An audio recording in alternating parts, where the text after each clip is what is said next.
SIR প্রক্রিয়াতে এই প্রথম নির্বাচন কমিশন তার ক্ষমতা ব্যবহার করলো। চাইলে এরপর নির্বাচন কমিশন এফআইআরও দায়ের করতে পারে। নির্বাচন কমিশনের গাইডলাইন এরা মানেননি, অভিযোগ করেছেন বিরোধী দলনেতা শুভেন্দু অধিকারী। পাল্টা জবাব দিয়েছেন মন্ত্রী চন্দ্রিমা ভট্টাচার্য।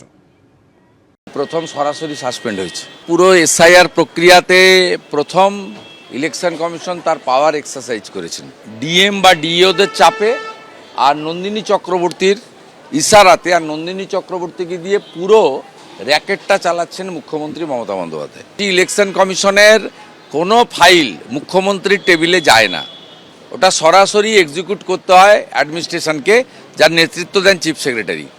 এখানে মনোজ পন্থ থেকে নন্দিনী চক্রবর্তী এরা ইলেকশন কমিশন সংক্রান্ত সমস্ত ফাইল মুখ্যমন্ত্রীর কাছে পাঠান এবং মুখ্যমন্ত্রী সরাসরি হস্তক্ষেপ করেন, যেটা ভারতবর্ষের কোনো রাজ্য হয় না এবং জাতীয় নির্বাচনের সময় প্রধানমন্ত্রীও করেন না। তাই ইলেকশন কমিশন এই প্রথম টাইট দেওয়ার ব্যবস্থা নিয়েছেন। আরে কত এই আরো আছে, তার মধ্যে 7টা কাকে ধরেছেন কি জন্যে? নিজেদের কি বলবো আর কি, নিজেদের যে ওনাদের একটা দায় দিয়ে দিয়েছে বোধহয় ভারতীয় জনতা পার্টি, যে কাউকে আপনাকে সাসপেন্ড করতে হবে। তাই কতগুলো এই আরো আছে, আরো কত সব সাব ডিভিশনে, এতে সব জায়গায় আরো আছে, তাদের আন্ডারে আরো আছে, তার থেকে ধরেছে 7টাকে। তাহলে বুঝুন, এত খোঁজ পাতি হলো, এত ঘুরঘুর হলো, আসতে যাচ্ছে হলো, তারপর পেলো 7টা। সাসপেন্ড হওয়া এই 7 জন এইআরওর মধ্যে রয়েছেন ময়নাগুড়ির এইআরও ডালিয়া রায়চৌধুরী। তিনি কি বলছেন শুনুন।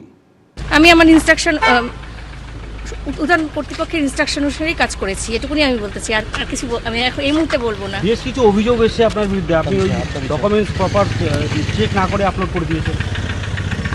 আমার তরফ থেকে আমি 100% দিয়েছি, এরপরে আমি আর কিছু বলবো না। আপনাকে কি ঊর্ধ্বতন কর্তৃপক্ষ এইভাবে কাজ করতে বলেছিল নাকি? আমি করিনি। তাহলে আপনি বলছেন ঊর্ধ্বতন কর্তৃপক্ষ? হ্যাঁ, ঊর্ধ্বতন কর্তৃপক্ষ সঠিক নির্দেশ দিয়েছে, সঠিক কাজই করেছি আমি। আসছি পরের খবরে। বরানগর কাণ্ডে এখনও অধরা অন্যতম অভিযুক্ত টিএমসিপি নেতা অর্পণ দত্ত। বরানগরের 10 নম্বর ওয়ার্ডের টিএমসিপি সভাপতি অর্পণ দত্ত ফেরার।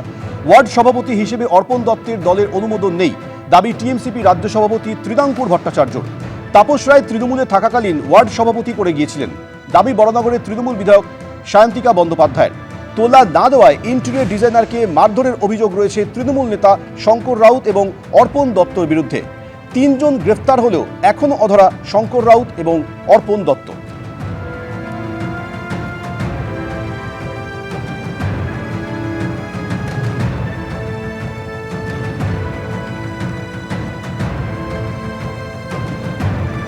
বরানগর কাণ্ডে এখনও অধরা অন্যতম অভিযুক্ত টিএমসিপি নেতা অর্পণ দত্ত। বরানগরের 10 নম্বর ওয়ার্ডের টিএমসিপি সভাপতি অর্পণ দত্ত ফেরার।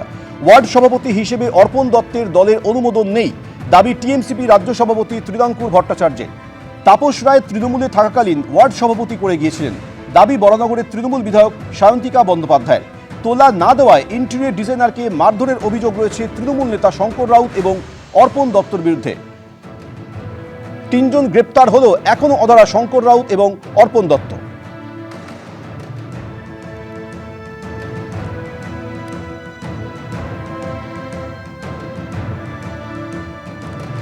বিস্তারিত কথা বলবো। ময়ূক ঠাকুর চক্রবর্তী আমাদের সঙ্গে রয়েছেন। ময়ূক, অন্যতম 2 অভিযুক্ত শঙ্কর রাউত এবং অর্পণ দত্তকে এখনো ধরতে পারল না পুলিশ, কি জানা যাচ্ছে? দেখো, 3 জনকে ইতিমধ্যেই ব্যারাকপুর কমিশনারেটের গোয়েন্দা পুলিশ এবং বরানগর থানা তারা যৌথভাবে তদন্ত করছে। 3 জনকে অ্যারেস্ট করা হয়েছে। একাধিক নন অ্যাভেলেবল সেকশন আছে, তার মধ্যে স্ন্যাচিং আছে, 25-27 আর্মস অ্যাক্ট আছে এবং তার পাশাপাশি হুমকি আছে, ক্রিমিনাল ট্রেসপ্যাসিং এর মতো সেকশন আছে। যেহেতু বাড়ির মধ্যে থেকে টেনে হিচড়ে বাইরে বার করার মতো ছবি, সিসিটিভি সেটা সামনে আসে। এরপরই যেটা সোশ্যাল মিডিয়া থেকে দেখতে পাওয়া যায় যে এই অর্পণ দত্ত, তার সঙ্গে তৃণমূল ছাত্র পরিষদের রাজ্য সভাপতি ত্রিদাঙ্কুর ভট্টাচার্য সহ তৃণমূলের বিভিন্ন নেতৃত্বের ছবি রয়েছে। এবং এই অর্পণ দত্ত সে সোশ্যাল মিডিয়ায় নিজেকে দাবিও করে যে সে বরানগরের 10 নম্বর ওয়ার্ডের তৃণমূল ছাত্র পরিষদের সভাপতি। আমরা সংশ্লিষ্ট বিষয় নিয়ে তৃণমূল ছাত্র পরিষদের রাজ্য সভাপতি ত্রিদাঙ্কুর ভট্টাচার্যের সঙ্গে যোগাযোগ করেছিলাম। তিনি আমাদের স্পষ্টভাবে জানিয়েছেন যে অর্পণ দত্তকে তিনি ব্যক্তিগতভাবে চেনেন, কিন্তু তার এই 10 নম্বর ওয়ার্ডের যে সভাপতির যে পদ, তাতে তৃণমূল ছাত্র পরিষদের কোনো অনুমোদন নেই রাজ্যের।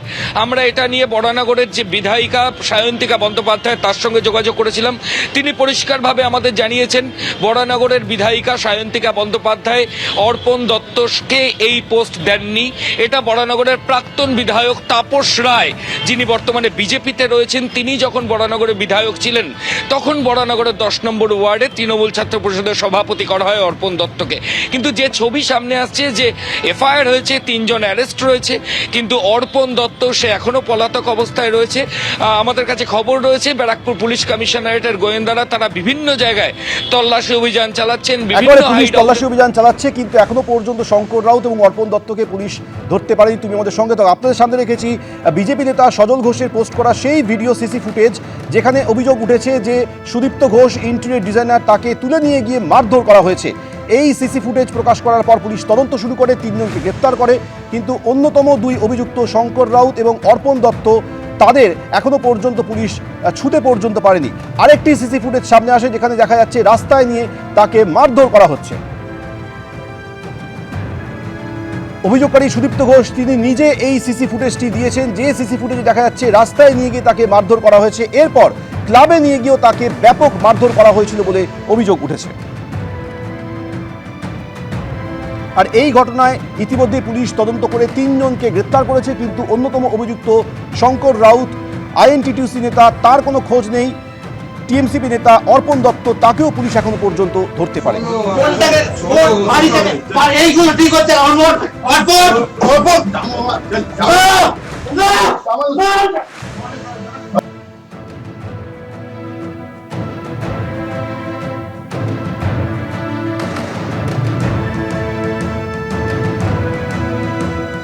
তোলা না দেওয়া ইন্টেরিয়র ডিজাইনারকে মারধরের অভিযোগ রয়েছে তৃণমূল নেতা শঙ্কর রাউত, আইএনটিটিউসি নেতা শঙ্কর রাউত এবং টিএমসিপি নেতা অর্পণ দত্তের বিরুদ্ধে, যদিও এখনো পর্যন্ত পুলিশ এদেরকে ধরতে পারেনি।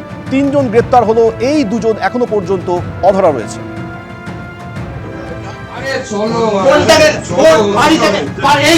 বরানগরের 10 নম্বর ওয়ার্ডে টিএমসিপি সভাপতি অর্পণ দত্ত ফেরার রয়েছেন।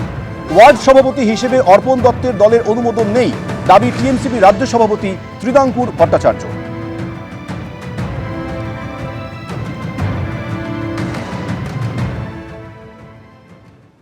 আমি ওকে চিনতাম এবং এবং সারা বাংলা জুড়ে এমন অনেকের সঙ্গেই আছে যার সঙ্গে আমার ছবি আছে।